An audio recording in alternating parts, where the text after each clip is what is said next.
ഇന്നത്തെ നമ്മുടെ സ്പെഷ്യൽ ഈ വേനൽ ചൂടിന് പറ്റിയ നല്ലൊരു തണ്ണിമത്തൻ ജ്യൂസിൻ്റെ റെസിപ്പിയാണ് കേട്ടോ. നമ്മുടെ ഈ തണ്ണിമത്തൻ ജ്യൂസ് തയ്യാറാക്കി എടുക്കാനായിട്ട് ഞാനിപ്പോൾ ഇതുപോലെ പകുതി ഭാഗത്തോളം തണ്ണിമത്തൻ എടുത്തിട്ടുണ്ട്. അപ്പോൾ ഇനി നമുക്കിത് ചെറിയ ചെറിയ പീസാക്കിയിട്ടൊന്ന് അരിഞ്ഞിട്ട് ഒരു മിക്സിയുടെ ജാറിലേക്കൊന്ന് മാറ്റാം. തണ്ണിമത്തനെല്ലാം ചെറിയ പീസാക്കിയിട്ട് മിക്സിയുടെ ജാറിലേക്കൊന്ന് മാറ്റിയിട്ടുണ്ട്. കൂടെ പിന്നെ ഇനി നമുക്കിതിലേക്ക് വേണ്ടത് ചെറിയൊരു പീസ് അളവിൽ ഇഞ്ചിയാണ്. ഇഞ്ചി നല്ലതുപോലെ ഒന്ന് കനം കുറച്ചൊന്ന് അരിഞ്ഞെടുത്തിട്ടുള്ളതാണ്, അത് ചേർക്കാം. ഇനി വേണ്ടത് ഒരു പകുതി നാരങ്ങയുടെ ജ്യൂസും കൂടിയാണ്. കൂടെ കുറച്ച് പുതിനയിലയും കൂടി. നമ്മൾ ഈ പുതിനയില ചേർക്കുമ്പോഴത്തേക്കും നമ്മുടെ ജ്യൂസിന് നല്ലൊരു റിഫ്രഷ്മെൻറ്റ് കിട്ടും. ഇനി നമ്മുടെ മധുരത്തിനും ആവശ്യമായിട്ടുള്ള ശർക്കര പൊടിയാണ് ചേർക്കുന്നത്. ഇതിന് പകരം നമുക്ക് തേന് വേണമെങ്കിൽ തേനും ചേർക്കാവുന്നതാണ്.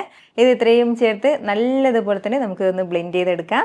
ഇനി ഒരു ഗ്ലാസ്സിലേക്ക് കുറച്ച് ഐസ് ക്യൂബ്സ് ചേർത്തിട്ട് നന്നായിട്ട് നമ്മുടെ ജ്യൂസ് ഒന്ന് അരിച്ച് ഗ്ലാസ്സിലേക്ക് സെർവ് ചെയ്യാവുന്നതാണ്. സൂപ്പർ ടേസ്റ്റി ആയിട്ടുള്ള ഒരു തണ്ണിമത്തൻ ജ്യൂസാണ് കേട്ടോ. നല്ല റിഫ്രഷ്മെൻ്റ് ആയിട്ടുള്ള നല്ലൊരു ജ്യൂസാണ്. ഇനി ഇതിൻ്റെ മുകളിലേക്ക് ഒരു അല്പം സബ്ജാ സീഡും കൂടി ഒന്ന് കുതിർത്ത് ചേർക്കാം. ഇത് തികച്ചും ഓപ്ഷനിലാണ്, നിർബന്ധമൊന്നുമില്ല. ഉറപ്പായിട്ട് നിങ്ങൾ ഇതുപോലെ ഒന്ന് വീട്ടിൽ ട്രൈ ചെയ്ത് നോക്കണം. എന്നിട്ട് നിങ്ങളുടെ ഫീഡ്ബാക്ക് എനിക്കൊന്ന് മറക്കാതെ അറിയിക്കുകയും വേണം. കാരണം നിങ്ങളുടെ ഫീഡ്ബാക്ക് കാണുമ്പോഴായിരിക്കും അത് മറ്റുള്ളവർക്കും തയ്യാറാക്കി നോക്കണം എന്നുള്ളൊരു പ്രചോദനം ഉണ്ടാകുന്നത്.